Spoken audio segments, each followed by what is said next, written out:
Well, situation. it's good for Gronk, I would say. He can now make up to $10.75 million this season, I believe it is, which is almost double what his cap was, or his max dollar amount was before the restructuring.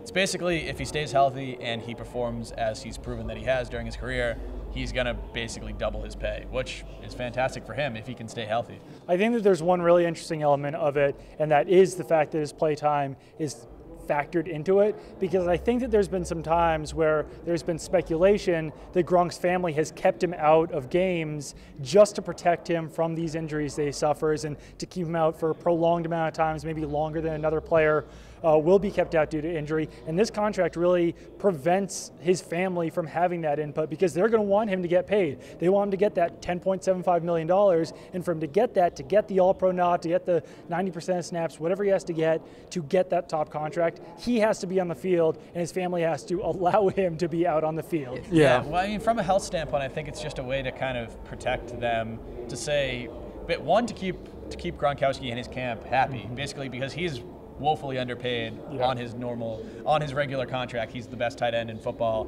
and he's not paid like that. So I think this is a way to keep him and his camp happy while also protecting the team. You're not going to give him, so they don't have to risk giving him a huge new contract and then having him get hurt halfway through the season.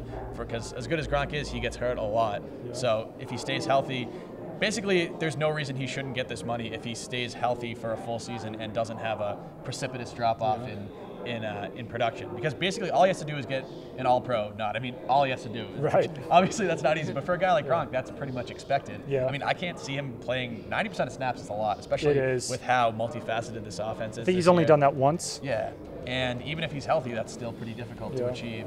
As are the yardage marks. 90 catches. 90 catch. I think was it 1,200 yards? I think so. 1,400 yards. Those are tough to get, but he can definitely get this All-Pro nod. So he should be able to get this money. I think it's a good deal for Gronk. He has to be happy. Even if he does get hurt midway through this season, he still gets paid what he would have before he restructured this deal.